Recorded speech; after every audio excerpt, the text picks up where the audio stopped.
You've seen this garden a million times if you watch my videos, but today, for the very first time as part of my long-form YouTube content, I'm going to show you around. Now, this garden is not in any presentable state. If you watch my last video, you'll know I've only recently just got back from the States, but you're going to see it all today, warts and all. To start, a little bit of context about the garden itself. I designed this garden around 8 or 9 years ago in a style which I really loved at the time, and I do still love this garden now, but it's planted and designed in a formal Italian style. We'll talk more about what that is and how that comes into play in the garden in just a bit.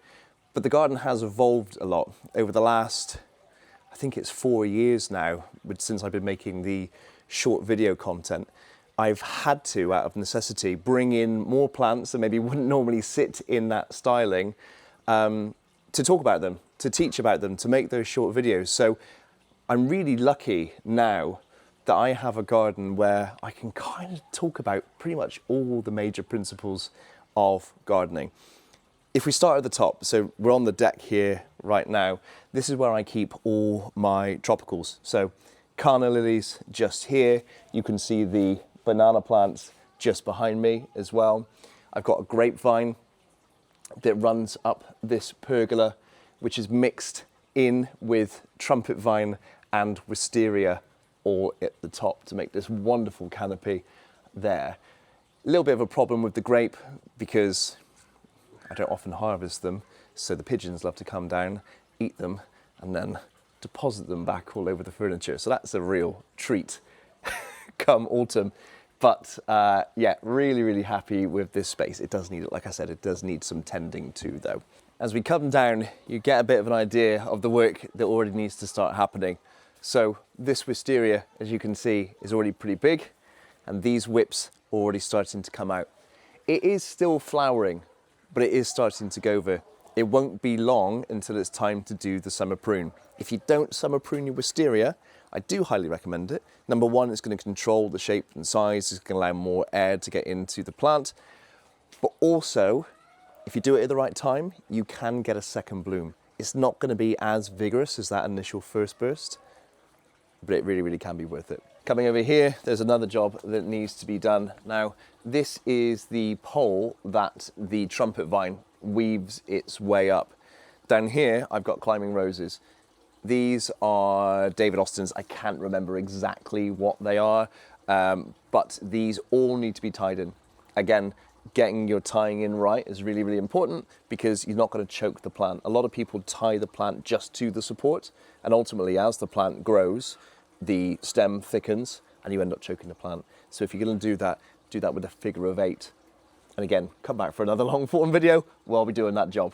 Moving on, this was last year's project. This is the barbecue area come potting station. It really does need a clear up. I know, I told you it was a warts and all kind of tour, but we'll be doing some more content there a little bit later on. We've got some camellias that are absolutely in need of deadheading now, and probably a really good water as well. And then we get into the garden itself. So here it is. As you can see, like I said, this is done in an Italian formal style. So the planting that is here on the right-hand side is mimicked over there on the left-hand side. But let's get into what's actually in the borders. First of all, we've got Phlomis fruticosa. This is Jerusalem sage. This is a really great plant, super hardy, drought tolerant, just wants to get wild though, wants to get really big. So this is going to need a prune after flowering. I'm going to hit that back really hard. That'll be another one for another video. Then we've got another plant that is absolutely in need of a really good cut, but probably not yet. This will be one for the Chelsea chop. If you've not done the Chelsea chop, it's a method of pruning some perennials by 30 to 50%, and it does a couple of things. Number one, it will delay the flowering time. So for this plant here, as you can see, it's just starting to come into flower. But what you can also see down here is that it is starting to sag in the middle. In fact, if I do that, you can see just how bad that is. I'm going to cut half of this plant back. So just half of it. And what that will mean is the back portion of the plant will come into flower. Then a few months later, this front section, which has been cut back, will then come into flower. So you get 2 flowering periods in one go. Again, one for another video, but we can do that one together. Along here now, what have we got then? So a number of grasses, as you can see, as we kind of go along this border, but also loads and loads of apple tree. These are all Espalier trained apple trees. And again, it's exactly the same over there. All different types, dessert apples and cooking apples. We'll go through which ones we've got, but as you can see, I gave these a really good feed at the beginning of the year, and they are absolutely laden with fruit. That's going to need to be thinned out. There's just too much on there at the moment, and it won't create a good crop. So that's going to need to be thinned out. And as you can see as well, also, these new spurs are already starting to form. So that means that we're going to need to do a summer prune on these apple trees as well. Again, another one starting to come. Another thing, which I don't think, is there any garden that is devoid of this stuff? Bindweed. Look at it, flipping everywhere at this time of year. I've got a great method of getting control of that though, so we can talk about that in a bit. And then as we move along, as I said, in this kind of formal style that I've got, it is repeated planting. Grass is all at the back, but then we've got the nepeta, followed by a rosemary, followed by a lavender, followed by a nepeta, followed by a lavender, rosemary, lavender, nepeta, and so on and so on and so on. And that just goes all the way along that border. And like I said, that is mimicked on that side over there as well. There is also some, I can see some vinca minor in here as well. If it's not being covered by the bindweed, that has gone mad. This whole garden has gone absolutely mad in the time I've been over to the States. I can tell you a bit more about that a little bit later on as well, because that was a bit of a wild trip in the end. A little bit of vinca minor in there just to give something tumbling over the borders. But I really, really like this borders.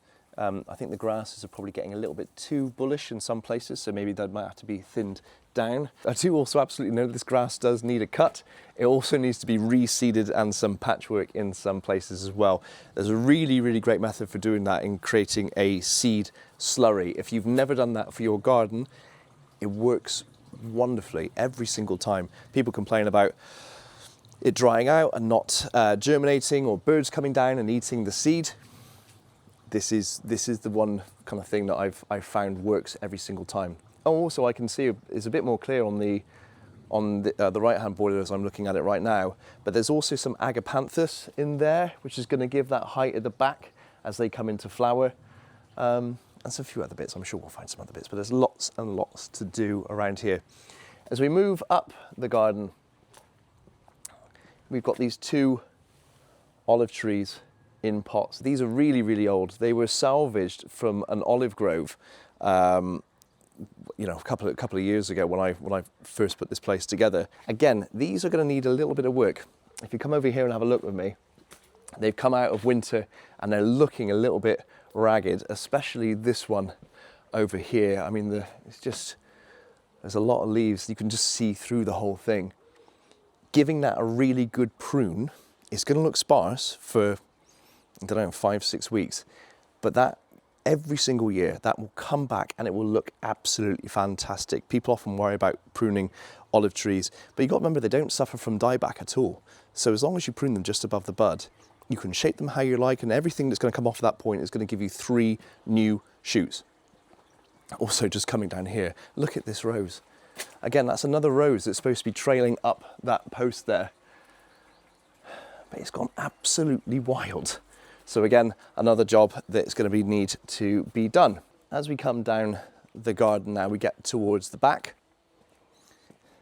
And this is where I'm kind of ignoring the pots for now. There are some interesting things in the pots. We've got some orange trees down there in those pots. We've got some rhododendron down there.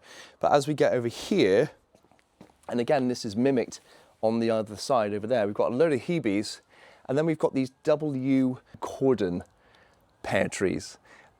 These are all conference pears, but they fruit beautifully. And again, if you're trading something against the fence, it doesn't have to be a cordon in a kind of traditional sense. It doesn't have to be a Espalier. You can go with these W pear trees, and I think they are absolutely wonderful. And then as we come down to the very end, what we've got here are pomegranate trees. again, I got these over COVID. They've already had their prune this year, just a little bit of kind of dead growth there. But these are wonderful. They give off these absolutely beautiful kind of pinky red large flowers, which then do actually turn into pomegranates. And last year I had a couple. I think the reason that these do fruit is that they're against a very warm wall. This is a bar which I kind of did over COVID. It was a garage conversion, but it's painted white, gets a lot of reflected heat, and that means that this plant just stays nice and warm. And so yeah, we do actually get a few pomegranates, which is crazy. So that's pretty much it. That is largely the garden tour. I know there are loads more plants in those borders which I haven't shown you, but do come back, subscribe, follow, like, all those things. And we'll be doing those jobs as we go through the months. I'll be giving out hints and tips and having a little bit of a chat along the way. So thank you very much for now. I'll see you again next time.